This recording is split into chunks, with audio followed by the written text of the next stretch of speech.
शहादा नगरपालिकेच्या दूरदृष्टीचे फळ. गरीब नवाज कॉलनीत पिवळ्या बेडकांची रंगतदार हजेरी.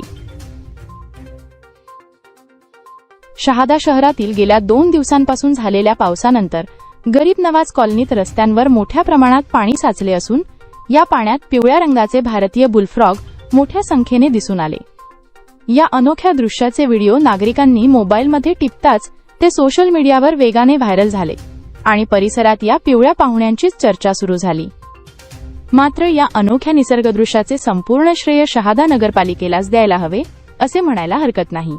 कारण रस्त्यांची वेळेत दुरुस्ती झाली असती, पावसाच्या पाण्याचा योग्य निचरा करणाऱ्या गटारी उभारल्या असत्या आणि पाणी तासनतास रस्त्यांवर साचले नसते, तर नागरिकांना पिवळ्या बेडकांचा हा दुर्मिळ नजारा पाहण्याची संधीच मिळाली नसती. त्यामुळे गरीब नवाज कॉलनी जणू काही बेडूक अभयारण्य बनल्याची उपरोधिक चर्चा आता रंगू लागली आहे. विशेष म्हणजे पावसाळा सुरू झाला की या भागात पाणी साचण्याची समस्या नवी नसून अनेक वर्षांपासून नागरिकांकडून रस्ते आणि जलनिस्सारण व्यवस्थेबाबत तक्रारी होत असल्याचे सांगितले जाते. यंदाही काही तासांच्या पावसानंतर अनेक ठिकाणी पाणी साचल्याने वाहनचालक आणि पादचाऱ्यांना मोठी कसरत करावी लागली.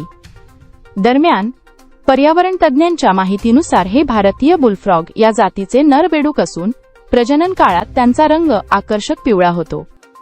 त्यामुळे हे दृश्य नैसर्गिक असले तरी गरीब नवाज कॉलनीतील साचलेल्या पाण्यामुळे त्यांची उपस्थिती अधिक ठळकपणे दिसून आली. हा विशेष संपादकीय लेख एनडीटी न्यूजचे मुख्य संपादक प्राध्यापक शोएब शाह यांनी लिहिला आहे. एनडीटी न्यूजसाठी राजू मंसुरी, शहादा.